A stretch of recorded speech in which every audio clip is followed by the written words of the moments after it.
Oke, baik. Bismillahirrahmanirrahim. Assalamualaikum warahmatullahi wabarakatuh. Selamat sore semuanya, teman-teman dan sahabat cangkir opini dan para pelanggan Cafe Garden Panjava Dau. Pertama, marilah kita panjatkan puji syukur kehadirat Allah Subhanahu wa taala yang telah memberikan kenikmatan, kesehatan sehingga di bulan Ramadan, karena ini tepatnya dalam rangka ngabuburit ya. Jadi di bulan Ramadan tahun 2022 ini kita diberikan kesehatan untuk tetap bisa beribadah, berpuasa seperti tahun-tahun sebelumnya. Kedua kalinya sholawat serta salam tetap tercurahkan kepada junjungan kita Nabi Muhammad SAW yang telah menuntun kita dari jalan kegelapan menuju jalan yang terang benderang, yang memerdekakan para perempuan dari kerasnya perilaku masyarakat jahiliyah. Nah, pada kesempatan yang episode yang kedua ini kita diberikan kesempatan untuk membahas terkait dengan perempuan tulang punggung bangsa. Nah, karena di sini sudah ada perempuan-perempuan cantik yang sangat luar biasa. Pemateri kita pada sore hari ini. Yang pertama ada Mbak Maharina Novia Zahro selaku Wapimret Rahma ID. Jadi teman-teman kalau tidak tahu Rahma ID silakan nanti dibuka rahma.id.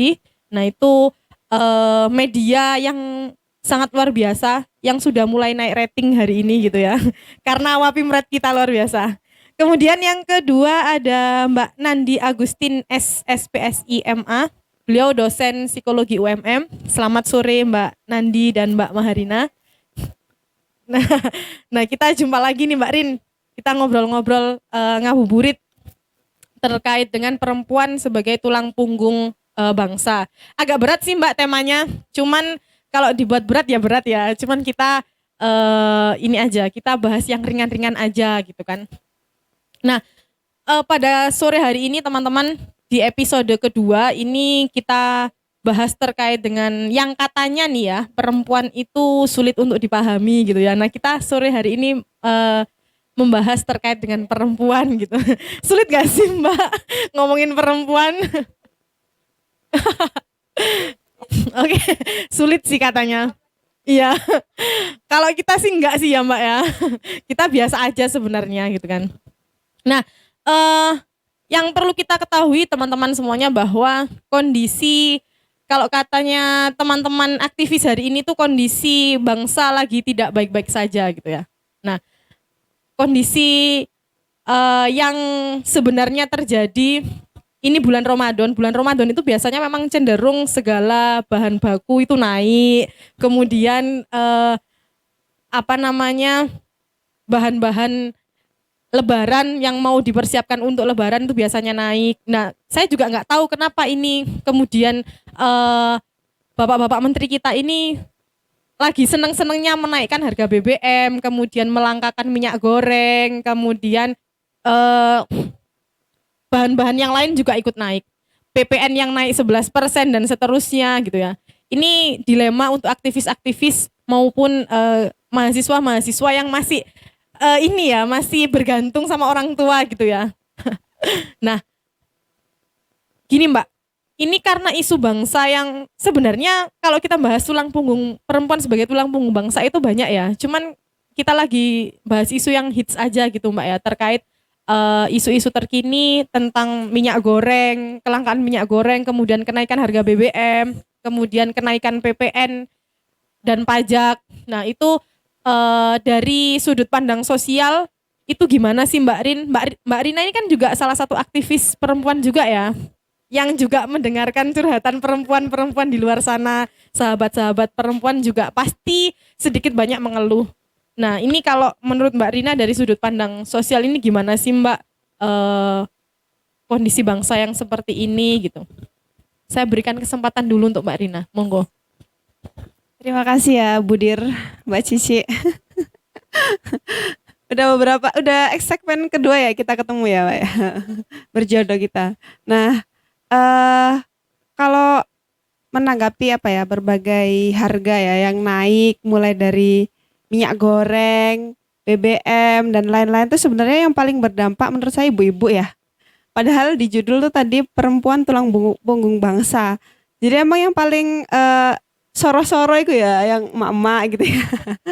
Padahal kalau misalkan kita flashback dari pemilihan gitu ya, itu suara terbanyak tuh sebenarnya perempuan. Jadi yang berkontribusi terhadap pemilihan eh itu perempuan, tapi kayaknya perempuan yang paling dikecewakan, paling dirugikan. Nah, itu yang saya sebenarnya ikut gemes gitu ya. Dan kalau misalkan kita lihat, saya sebenarnya ekspektasinya menaruh ekspektasi yang luar biasa ketika DPR itu sudah terpilih ketua DPR ya, bahkan perempuan. Harapannya besar dong, tentu sebagai perempuan pastinya harusnya memahami kondisi rakyat, memahami kesulitan-kesulitan perempuan. Harapannya ada kebijakan-kebijakan khusus yang bisa memakmurkan, mensejahterakan perempuan. Nyatanya justru malah gak terjadi apa-apa. Bahkan beberapa kebijakan misalkan ada RUU TPKS tidak juga segera disahkan. Padahal kan selama pandemi banyak sekali aduhan-aduhan tentang kekerasan terhadap perempuan, banyak sekali harusnya pemerintah segera turun tangan gitu loh. Selama hampir 3 tahun ini sudah banyak teriakan-teriakan yang disuarakan oleh perempuan, tapi rasanya kayak bukan menjadi prioritas gitu loh. Kayak nggak ada faedahnya, nggak ada perubahan antara ketika pucuk pimpinan tersebut dipimpin oleh perempuan ataupun tidak. Itu kan mengecewakan dan melukai perasaan perempuan ya. Terluka. Nah, apalagi ketika minyak goreng naik, justru yang nyinyir itu dari perempuan loh. Itu kepala negara kita. Bu Megawati justru malah nyinyir atau ya karena nggak paham ya kondisi rakyat, bilang sebaiknya menggunakan cara lain yang nggak usah menggoreng gitu ya. Ya kita bayangkan aja kalau mau goreng minyak telur nggak ada minyak, kita jadinya pakai air, jadinya kan menggodok menggodok telur ya, bukan menggoreng telur ya. Nah itu kan yang melukai perasaan ibu-ibu lagi ya. Dan kayak tidak memahami, padahal kalau melihat background partai yang berlambangkan katanya banteng, saya boleh nggak ya nanti habis itu menghilang kita. Kayaknya itu kan, oh kalau menjelaskan secara filosofis bahkan tentang pemenangan waktu dulu, ayo kalau banteng-banteng nggak perlu takut, harus merumput, asah tanduk kalian, gitu-gitu ya. Merumput gimana? Masalah kayak gini mana ada yang merumput mereka? Nggak ada kan, ngurusin kepentingannya masing-masing, malah DPR mau ngurusin memperias kantornya dengan membeli gorden yang nilainya sangat fantastis, yang kayaknya sebenarnya mungkin wajar aja ya nilai segitu. Mungkin mereka memilih kualitas yang sangat bagus, terus memang gedungnya gede kali ya, jadi perlu untuk pencitraan mereka itu perlu yang bagus dan harganya memang segitu Kak, mungkin ya. Tapi kan rakyat nggak paham ya kalau ada gorden ketika dikalikan sekian tuh jadinya segitu. Dan daripada memilih untuk membeli gorden, kan mendingan ada gitu yang dihasilkan atau uang itu diberikan untuk rakyat gitu kan, yang karena yang memilih kemarin juga rakyat. Kemudian yang saya juga agak kecewa dengan Mensos ya. Kayaknya Mensos tuh kan juga perempuan. Perempuan juga. Tapi apa sekarang yang bisa dilakukan? Kok kayaknya kemarin tuh kalau ada media itu serba sensasional gitu loh gerakannya. Ya kalau kalau misalkan suka marah-marah, suka apa gitu kan. Padahal kan perempuan itu memang dikenal ketika menjadi pemimpin tuh unsur kelembutan hatinya yang yang kelihatan menonjol, sehingga karena ada unsur keibuannya itu yang menjadi pembeda dengan pemimpin laki-laki, dan dengan kelemah lembutan dan dengan empati yang lebih tinggi, saya kira daripada laki-laki, itu yang menjadi pembeda dan tetap bisa memimpin dan bisa memberikan solusi gitu loh. Tapi rasanya kok malah ya casingnya nih kayak laki-laki, arogansinya kayak laki-laki dan sensasional, tapi nggak dampaknya ini kok nggak kerasa sampai grassroots ya. Atau saya yang kurang tahu ya, tapi kalau dilihat lagi itu juga hanya kayak gimmick-gimmick gitu loh. Jadi itu juga yang perlu kita suarakan ya. Harusnya pemimpin kan bisa, ya janganlah melukai perasaan pemilih gitu yang didominasi oleh perempuan juga. Harusnya kan ini kan menghadapi proses pemilihan lagi. Harusnya kan paling enggak ada gitu saatnya memberikan kontribusi bagi perempuan-perempuan yang sudah memberikan waktunya waktu itu secara loyal untuk bisa memilih. Dan percaya ya loh, kalau laki-laki kan belum tentu kemarin datang ke TPS, belum tentu juga mereka akan memilih secara loyal dan lain-lain gitu. Nah, sementara itu dulu. Oke, jangan-jangan Mbak kenaikan PPN, PPH itu buat beli gorden Mbak. Nah, itu kan jangan-jangan nih Mbak, tapi cuman gini sih Mbak, kalau kadang kita lihat dari sudut pandang birokrasi gitu ya. Kalau dari birokrasi itu kadang sebagai pejabat atau kepala daerah misalnya atau kepala pemerintahan misalnya, memang kadang ada dilematis gitu ya. Kalau misalnya kita ngomongin sudut pandang birokrasi gitu, ada memang sebagian pejabat itu yang memang sengaja untuk pencitraan, sengaja untuk memanfaatkan kondisi dan momen gitu. Cuman ada kadang yang pemimpin yang kemudian dalam kondisi yang seperti ini itu juga dilematis gitu. Tunjangan banyak gitu kan, sedangkan rakyat juga mengeluh segala bahan naik dan seterusnya gitu. Itu memang dilematis gitu. Nah, dari kondisi yang seperti itu, kemudian dengan kondisi segala bahan pokok naik, kemudian kondisi ekonomi yang tidak stabil gitu kan, dan memang sangat disayangkan ketika dari pejabat dewan misalnya itu ketuanya juga sudah perempuan gitu kan, yang seharusnya membawa aspirasi perempuan gitu ya Mbak ya, tapi nggak sedikit sih Mbak melukai gitu kan, melukai kita sebagai pemilih perempuan gitu kan.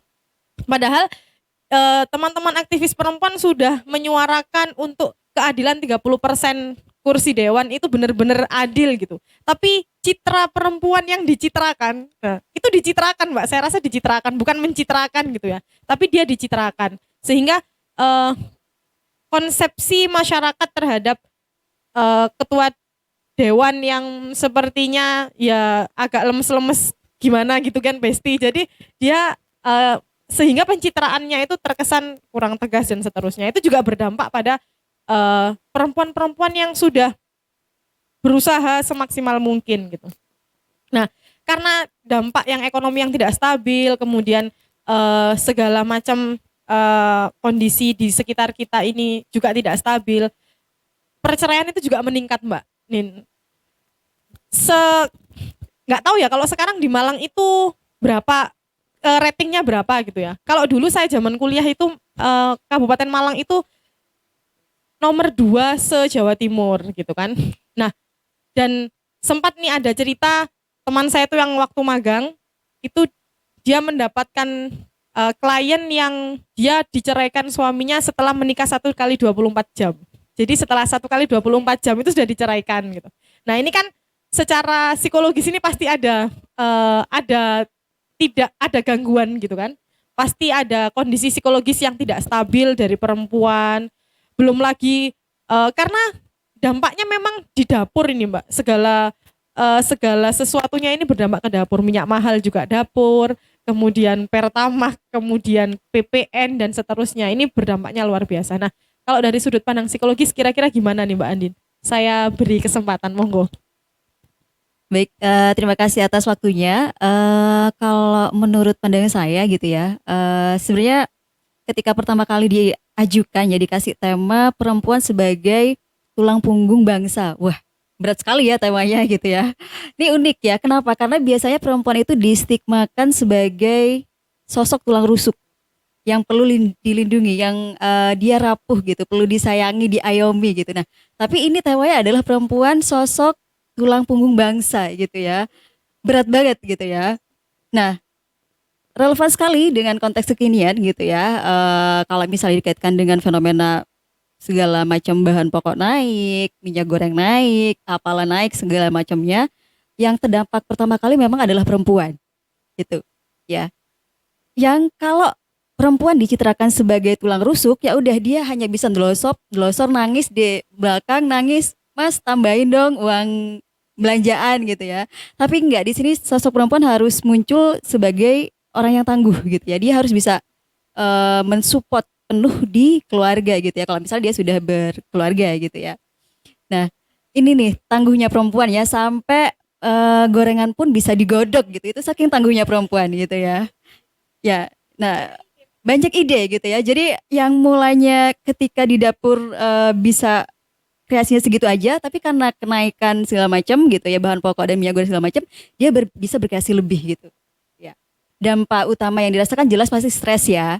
Gitu. Nggak bisa kita pungkiri semuanya stres gitu ya. Nggak hanya perempuan aja, tapi suami juga stres. Ini nanti minta uang tambahan nih buat belanja gitu ya, sehingga gaji nggak naik-naik gitu ya. Itu bikin pusing juga ya, bikin memunculkan peluang konflik gitu ya. Kemudian masalah ekonomi yang lainnya itu juga terdampak gitu ya. Yang jelas pasti stres gitu. Nah, cuma uniknya gitu ya, ketika menghadapi stres itu banyak cara yang kemudian bisa dilakukan oleh perempuan gitu. Salah satu copingnya, strateginya biasanya kalau kita lagi stres gitu ya. Oh ya, minyak goreng naik gitu ya. Ini naik, PPN naik gitu ya. Stres gitu ya. Macam-macam kalau perempuan itu. Ada yang fokus ke emosi. Tadi ya saya bilang nangis gitu ya, atau sambat gitu ya, segala macam keluar, sampah serapahnya keluar gitu ya. Fokus ke emosi gitu. Kemudian ada yang fokus ke tadi problem fokus ya. Jadi oke, kalau misalnya nggak bisa goreng pakai minyak, goreng pakai air gitu ya. Dicoba gitu. Banyak sekali tutorial ya Mbak ya. Saya lihat tuh, oh ya, sampai gorengan pun digodok gitu ya. Ya seperti itu ya. Oke, gimana caranya biar nanti minyak goreng seliter ini bisa tercukupi sampai 2 minggu atau 1 bulan gitu. Itu luar biasa mama ya untuk berkreasi gitu ya. Orang-orang yang jualan pun ya itu kan juga mikir tuh, yang jual gorengan gimana caranya ya gitu ya. Nah itu mereka fokus ke problem ke problemnya gitu ya. Ada juga yang fokus ke dukungan sosial ya. Jadi cari bikin nggak ya, ada yang demo ya, ada yang demo mungkin ya unjuk rasa gitu, atau ada yang bikin grup rumpi, grup gibah gitu ya. Ya aku ini gimana ya, jadi saling cerita gitu ya. Itu beberapa cara sih yang kemudian bisa dilakukan gitu ya. Tapi di samping itu semuanya memang perlu perhatian penuh gitu ya dari berbagai kalangan, dari berbagai pihak, termasuk gitu ya bidang-bidang yang terkait gitu ya, Kemensos dan segala macamnya ya. Itu memang tanggung jawab yang harus terselesaikan gitu. Itu dari saya kembalikan ke moderator host ya. Oke, nah terima kasih nih Mbak Rina dan eh, Mbak Nandi sudah memberikan paparannya. Jadi yang satu sudut pandang sosial, kemudian yang satu dari sudut pandang psikologis. Cuman kadang gini sih, perempuan itu lebih banyak dituntut sih Mbak sebenarnya ya kan, dengan kondisi yang apa adanya gitu kan. Tapi kita dituntut ada apanya gitu. Nah kadang ini yang membuat perempuan itu, saya yakin di kondisi yang seperti ini pasti kemiskinan itu meningkat. Kemudian banyak perempuan-perempuan yang dirugikan secara kebijakan, iya mungkin ya. Kemudian dirugikan dari sudut pandang ekonomi juga iya. Karena mungkin ya Mbak, di beberapa daerah itu masih banyak dari kondisi-kondisi yang seperti ini, dengan problematika bangsa yang seperti ini tuh banyak perusahaan-perusahaan itu yang memang lagi mem-PHK karyawan, dan itu yang berdampak adalah perempuan gitu. Nah, padahal kalau kita lihat sejarah sebelumnya gitu kan, yang berperan mencerdaskan kehidupan bangsa juga perempuan gitu kan.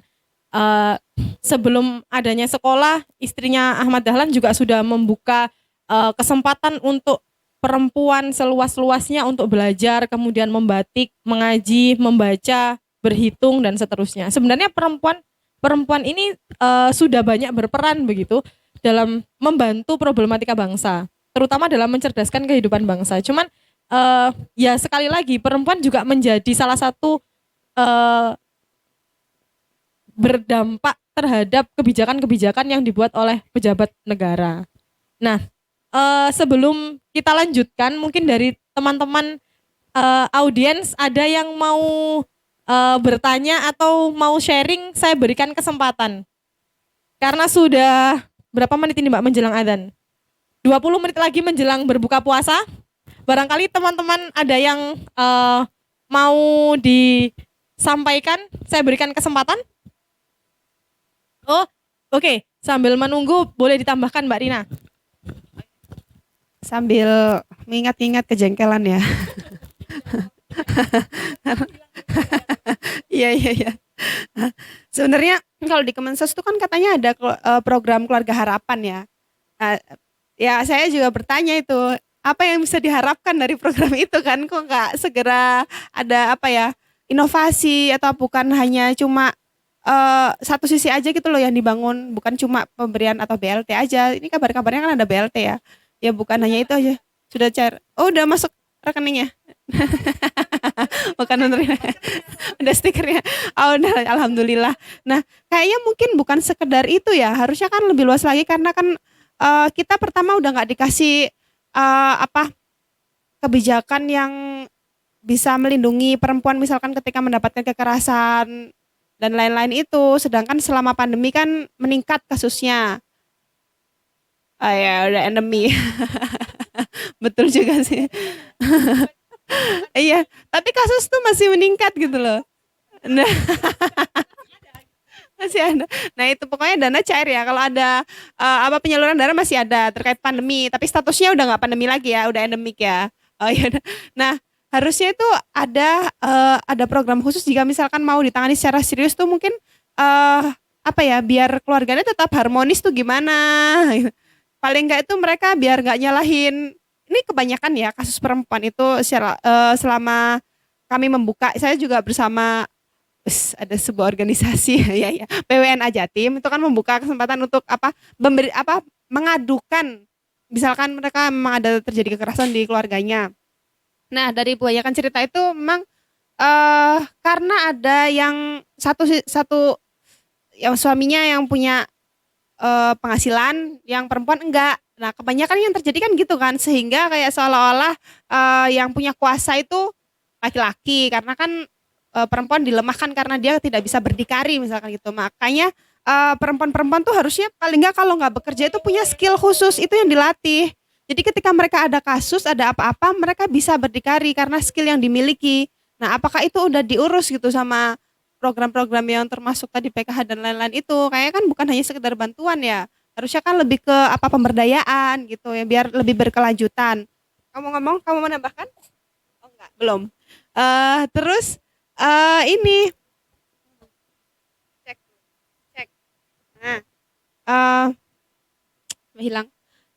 Seenggaknya ya, kan waktu awal-awal COVID dulu tuh mesti Kementerian Pemberdayaan Perempuan itu bilang perempuan harus menjadi garda terdepan untuk menyelesaikan COVID karena di rumah yang gimana-gimana ya taunya mungkin yang laki-laki cuma ngasih uang misalkan cuma 1 juta misalnya gitu, mau nggak mau 1 juta itu harus bisa bertahan sampai 1 bulan misalkan gitu kan. Kan nggak tahu mereka gimana cara mengelolanya, kecerdasannya kan yang mengelola itu kan yang punya kecerdasan itu kan perempuan ya. Ketika coba dibalik misalkan sekarang perempuan yang bekerja saya yakin bisa lah perempuan bekerja misalkan tapi laki-laki yang di dapur, tapi saya belum yakin mereka bisa menyelesaikan gitu, bisa memanage uang nyampe nggak 1 juta sampai sebulan itu gitu. Karena kecerdasan yang dimiliki perempuan itu saya kira harusnya ada apresiasi gitulah bagi ibu-ibu perempuan yang sudah bertahan selama pandemi memperjuangkan menjadi garda terdepan. Paling nggak tuh adalah aturan yang bisa menjadi apresiasi buat kita gitu. Apa RUU TPKS disahkan misalkan seperti itu sebagai hadiah untuk para ibu-ibu gitu ya atau para perempuan di Indonesia. Ya harapannya itulah paling nggak ada satu apresiasi yang harus diberikan karena kan lagi-lagi pemilih terbanyak tuh perempuan. Harusnya sebelum ada pemilu ke depan yang perempuan-perempuan ini diberikan hadiah lah berupa kebijakan yang berpihak kepada perempuan gitu atau apalah ada yang lain misalkan bukan RUU jelas yang menguntungkan perempuan gitu. Itu ini kita minta nih, harus kita mintalah. Oke, terima kasih Mbak Rin. Memang saya kira ini sih Mbak, kalau PKH, program Keluarga Harapan, kemudian BLT, nggak hanya pemerintah aja Mbak yang tiba-tiba ngeluarin gitu kan, ngeluarin angin segar gitu kan, memberikan bantuan. Cuman beberapa hari terakhir itu ini Mbak, dari kepolisian itu juga memberikan bantuan sejumlah 600 sampai 800 ribu itu untuk para UMKM yang UMKM mikro yang masih usahanya masih kecil, nah itu diberikan bantuan. Itu angin segar. Cuman saya rasa itu hanya angin segar aja Mbak. Jadi cuma penyegaran aja lewat doang gitu ya. Belum sampai penyelesaian gitu. Emang saya rasa yang masih sampai hari ini yang masih relevan dalam menyelesaikan problematika yang berkepanjangan itu pemberdayaan Mbak Rin. Pemberdayaan terutama pada perempuan. Jadi kebetulan Mbak Rina ini juga aktivis perempuan juga yang kami juga hari ini juga lagi punya program lagi menangani kasus kekerasan seksual dan punya program untuk zakat untuk korban kekerasan seksual. Jadi sekedar info, jadi teman-teman yang mungkin ada rezeki lebih bisa mendonasikan untuk zakat korban kekerasan seksual gitu. Nah, mungkin ada yang mau disampaikan. Oke, saya berikan kesempatan. Harus pakai mic atau tidak? Oh, enggak usah. Oke, silakan. Iya. Oke, terima kasih. Pertanyaannya sangat menarik. Jadi gimana Mbak kalau misalnya nih ada perempuan yang kemudian dia harus punya aktivitas di ranah publik dan sebagai masyarakat, kemudian dia sebagai di ranah privat dia sebagai perempuan, mungkin sebagai ibu, mungkin sebagai istri gitu ya. Sebelumnya mungkin ada sedikit salah pertanyaannya. Bagaimana kalau perempuan dihadapkan dengan peran ganda? Peran ganda yang dialami oleh perempuan itu kan sebenarnya juga kalau saya secara pribadi ya, itu kan karena juga kesadaran laki-laki yang membebankan peran itu terhadap perempuan. Sehingga perempuan mendapat peran ganda seperti itu. Cuman kita dengar sih dari pemateri kita barangkali beliau punya pandangan yang lain gitu ya. Kalau pandangan saya karena beban ganda itu karena laki-laki itu memberikan beban kepada perempuan sehingga perempuan punya beban ganda seperti itu. Tapi coba kita dengarkan dari Mbak Anindya dulu. Baik, ini menarik ya terkait isu peran ganda gitu ya. Kalau tadi Mbak moderator memandangnya sebagai beban gitu ya. Kalau saya memandang peran ganda yang dimiliki oleh perempuan saat ini adalah sebagai bentuk peluang untuk mengakses kemandiriannya supaya bisa lebih berdikari gitu ya. Karena kalau misalnya kita memandang gitu ya, saya harus memiliki peran ganda karena terpaksa gitu ya, maka perempuan tidak akan bisa mencapai aktualisasi dirinya gitu ya. Tapi saya memandang saya punya peran ganda, justru di sini saya punya kontribusi gitu ya. Misalnya ya sederhana aja gitu ya, dalam kondisi corak merit yang sekarang ya, ekonomi serba sulit, perempuan justru bisa berperan, bisa ikut nambal gitu ya kekurangan yang ada di keluarga gitu ya. Jadi bukan justru beban ya, saya rasa justru itu adalah peluang yang sangat besar gitu ya. Dan terkait peran ganda ini sudah banyak yang mengalami gitu. Sudah banyak yang mengalami, tidak hanya 1-2 orang gitu ya. Dan bisa saja perempuan untuk menjalankan keduanya ya. Baik dia berperan sebagai keluarga ya, sebagai istri, sebagai ibu gitu ya, tapi dia juga sebagai staf karyawan mungkin ya kalau dia bekerja gitu ya. Ini saya berbicara dulu yang umum, bukan yang bekerja di parlemen karena nanti beda segmennya gitu ya. Nah, bagi kita yang punya peran ganda gitu ya, yang di sektor umum, sektor publik, sebenarnya yang dibutuhkan adalah kebijakan yang ramah keluarga. Ya.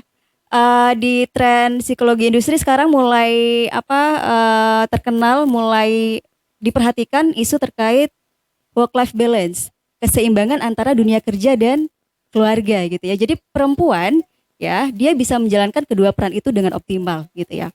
Anggaplah negara-negara maju ya, di sana sudah ada misalnya family friendly policy-nya, kebijakan yang ramah keluarga itu kayak perempuan cuti melahirkan tuh sampai 6 bulan. Bahkan gak hanya istrinya yang cuti, tapi suaminya yang menemani istri melahirkan juga cuti gitu. Sehingga bisa dapat dua-duanya gitu ya. Tapi kalau kita berbicara perempuan yang bekerja di parlemen gitu ya, itu beda lagi ya, karena ya ada kaitannya dengan politik ya, dia terikat dengan politik sehingga ketika mungkin ingin berperan penuh gitu ya, dia nggak bisa maksimal di situ. Tapi nggak tahu ya bagaimana kondisi realnya gitu ya. Ada banyak kepentingan ya, ada banyak sandera-sandera politik mungkin yang sehingga dia nggak bisa luwes gitu. Itu kalau dari saya ya, sandera politik jadi ya. Oke, bisa jadi sih Mbak, perempuan itu kalau di politik bisa kesandra gitu ya. Jangan-jangan gitu sih. Sehingga dia mau berperan totalitas gitu, dia terhambat oleh misalnya partai politik tertentu atau janji-janji politik atau kontrak politik yang kemudian dia justru mensandra si perempuan itu untuk tidak totalitas di parlemen gitu. Kalau dari sudut pandang Mbak Rina gimana nih? Peran ganda perempuan yang karena Mbak Rina ini juga multi talent ya. Nah ini dia juga sambil ngemong gitu kan. Nah mungkin gimana nih Mbak pandangan Mbak Rina? Monggo Mbak. Iya, saya juga sepakat kalau beban itu menjadi ganda karena dibebani oleh seseorang ya. Enggak sih. Tapi bedanya kalau misalkan kita lebih berdaya, kita bisa jadi karena perempuan itu punya income sendiri, dia bisa berbagi dengan perempuan-perempuan yang lain, misalkan di daycare atau apa gitu ya. Tapi itu kan jadi kreativitas perempuan sendiri ya. Tapi seenggaknya ini bukan berarti saya menyalahkan suami saya, tidak ya. bukan. Maksudnya itu beda. Ini posisinya saya tuh punya sendiri penghasilan sendiri, suami sendiri, sehingga kita lebih berdaya bisa memanage, dan yang paling utama itu bukan itu sih, tapi lebih ke pemahaman masing-masing. Karena kan kesalingan ya, bikin anak berdua harusnya juga kalau merawat, membesarkan dan lain-lain itu juga berdua ada pembagian. Karena kan memang kalau dulu kita dipahamkan jika perempuan itu sudah mendapatkan secara kodrat ya, dibebani oleh, nah ini kalau dibebani tuh dibebani secara kodrat, ini baru dibebani dengan reproduksi, yaitu mengandung dan juga melahirkan, menyusui. Nah itu yang beban ganda, baru bisa disebut sebagai beban ganda ketika misalkan hamil sambil bekerja, menyusui, melahirkan.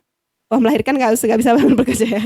Ya tapi maksudnya beda ketika misalkan jadi ibu rumah tangga disambi dengan menjadi ibu pekerja, misalkan kayak gitu, itu kan beda ya. Tapi ada juga kok sekarang bapak-bapak rumah tangga gitu. Tapi yang lebih penting lagi ketika pemimpin itu, misalkan nih perempuan-perempuan masuk di sektor publik atau di parlemen, tapi kita sekarang dikecewakan lagi-lagi sama perempuan. Ketua DPR tadi loh. Belum ada juga kok ketika perempuan itu masuk gitu ya. Terus ada kebijakan yang pro pada perempuan itu kita belum merasakan. Yang paling utama saya pikir lebih pada ketika pemimpin-pemimpin itu mau mencalonkan diri, harusnya ada seleksi khusus yang bisa ada syarat bahwa mereka itu memiliki perspektif gender, misalkan gitu. Jadi lebih baik laki-laki atau perempuan, kalau misalkan mereka memiliki perspektif gender yang lebih, kebijakan-kebijakannya pun akan pro terhadap gender gitu, baik laki-laki atau perempuan. Kita tidak hanya membela perempuan ya, tapi laki-laki dan perempuan. Kayak tadi misalkan cuti hamil, kalau misalkan pemimpinnya itu paham tentang perspektif gender, memiliki perspektif gender yang lebih, pasti juga akan memberikan kelonggaran atau memberikan cuti kepada suaminya untuk bisa menemani. Karena kan lagi-lagi apapun masalah di negeri ini, lari-larinya pada masalah keluarga. Kalau misalkan bebannya itu terlalu berat, kayak misalkan tadi masalah minyak goreng. Jadi minyak goreng bukan hanya masalah di pemerintahan ya, atau masalah di pasar, tapi juga di keluarga. Itu akan mengganggu stabilitas keharmonisan keluarga gitu ya. Akan ada konflik gitu yang seperti yang tadi dijelaskan Mbak Nandi. Kamu juga sepakat? Sepakat nggak? Sepakat. Oke? Baby shark. Gitu. Nah, kayaknya pemimpin-pemimpin atau yang menjadi calon pemimpin tuh seleksinya gitu. Ada nggak ini mereka di antara mereka yang memiliki perspektif gender? Ya. Terus sebentar ya. Sponsor.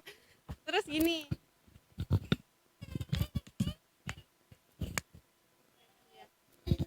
Oh, bisa jadi perempuan-perempuan yang sekarang mewakili perempuan di parlemen itu mungkin nggak kedengeran suaranya. Misalkan kemarin kan perempuan juga yang menyuarakan Krisdayanti ya, menyuarakan kejujurannya dengan menyebutkan nominal gajinya yang berani belak-belakan gitu kan, tidak ditutup-tutupin, misalkan seperti itu bisa jadi loh ya. Tapi nggak tahu itu benar atau salah, tapi seenggaknya dia berani jujur dan beda gitu dengan perempuan-perempuan yang lain yang ada di DPR.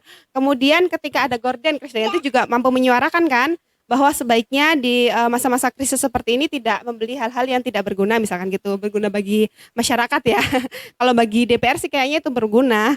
Nah, hal-hal yang seperti itu kayaknya suara-suara yang malah pro terhadap kebijakan perempuan tuh nggak terdengar karena circle-nya atau tidak didominasi oleh orang-orang yang berpikiran sama sehingga suaranya minim di DPR baik laki-laki atau perempuan ya, yang nggak paham tentang itu sehingga nggak tersuarakan, nggak tersampaikan, kebijakannya nggak jadi gitu. Nah harapannya ya itu tadi kalau misalkan ada seleksi baiknya bukan hanya laki-laki dan perempuan. Kalau saya baca sih kenapa sih kok harus ada 30% gitu ya keterwakilan perempuan itu, ketika di riset sudah ada risetnya dan itu nggak mewakili juga nggak bikin SDGs itu berjalan lancar gitu loh kan. Tujuannya kan biar sustainability development goals kan. Harusnya kan itu, tapi itu nggak tercapai ketika sudah mencapai 30%. Tapi yang lebih masuk lagi saya pikir ya tadi lebih ke calon pemimpin yang memiliki perspektif gender yang lebih sehingga punya sensitivitas sosial yang bisa mengubah bagi laki-laki atau kehidupan laki-laki dan perempuan di grassroots itu bisa lebih baik gitu, lebih sejahtera lah gitu. Itu deh. Oke, terima kasih Mbak-mbak yang sangat luar biasa. Tapi ini sih Mbak, kalau saya tidak keliru kan di Jawa Timur itu ada 16 kepala daerah yang dipimpin oleh perempuan. Ada keterwakilan perempuan, kalau nggak kepala daerahnya, wakil kepala daerahnya. Itu di Jawa Timur sekitar ada 16 kepala daerah itu. Dan beberapa daerah itu juga sudah punya program tentang, jadi entah ini menjadi programnya Jawa Timur atau menjadi programnya daerah-daerah tertentu yang dia itu sudah lebih mengutamakan pada perspektif gender. Itu memang sudah ada Mbak. Jadi itu menjadi program unggulan dari daerah-daerah tertentu. Itu memang sudah mengunggulkan yang sudah berperspektif gender dan itu didukung oleh dinas-dinas terkait, misalnya pemberdayaan perempuan yang memang dinasnya itu memang sudah proaktif terhadap perempuan. Itu memang sudah ada. Cuman ya sebagian aja sih, nggak semua gitu kan. Dan ya itu sebagian kecil dari apa yang terjadi di dunia di sekitar kita gitu. Cuman memang sebenarnya 30% keterwakilan perempuan itu walaupun sudah mewakili secara kuantitatif, tapi dia tidak mewakili secara kualitatif gitu kan. Salah satunya adalah mungkin dari pemimpin-pemimpin itu yang tidak berperspektif gender, sehingga kebijakan-kebijakan yang kemudian lahir dari parlemen itu hanya berpihak pada satu sisi dan merugikan sisi yang lain gitu. Seperti RUU PKS yang tidak disahkan sampai hari ini yang membuat kita gelisah para aktivis-aktivis perempuan ini untuk kita sangat berharap itu untuk segera disahkan begitu. Tapi pada kenyataannya juga sampai hari ini RUU PKS juga masih ngambang gitu kan. Nah, saya teringat kalimatnya Bu Nur Rofiah itu Mbak, bahwa kita ini perempuan itu terdiskriminasi hanya karena menjadi seorang perempuan. Kita terdiskriminasi karena kita perempuan, bukan karena kita disabilitas misalnya, atau karena kita cacat apa misalnya, atau kita punya kelainan apa, tapi kita sebagai perempuan itu terdiskriminasi hanya karena kita menjadi perempuan. Itu kan tidak adil gitu ya. Nah, itu yang kemudian kadang menjadikan kita sebagai aktivis perempuan itu dilema gitu. Nah, kami berharap juga dari parlemen, juga dari pejabat-pejabat negara yang kemudian bisa berperspektif gender, yang bisa memberikan kebijakan yang pro terhadap aktivis perempuan ataupun perempuan-perempuan yang mungkin ada perempuan yang single fighter, dia sebagai ibu juga sebagai tulang punggung keluarga. Nah, itu kan juga perlu adanya perlindungan atau dukungan yang secara politis ya. Kebijakan itu kan dukungan secara politis ya Mbak ya. Yang sebenarnya tidak seberapa tapi dia berdampak gitu. Nah, itu yang kami harapkan dari aktivis-aktivis perempuan gitu. Nah, ini karena waktu azan sudah sebentar lagi, ini dicukupkan atau oke. Karena terima kasih Mbak Nandi dan Mbak Rina yang sudah hadir pada kegiatan ngabuburit segmen kedua ini Mbak ya. Dan terima kasih juga sudah memberikan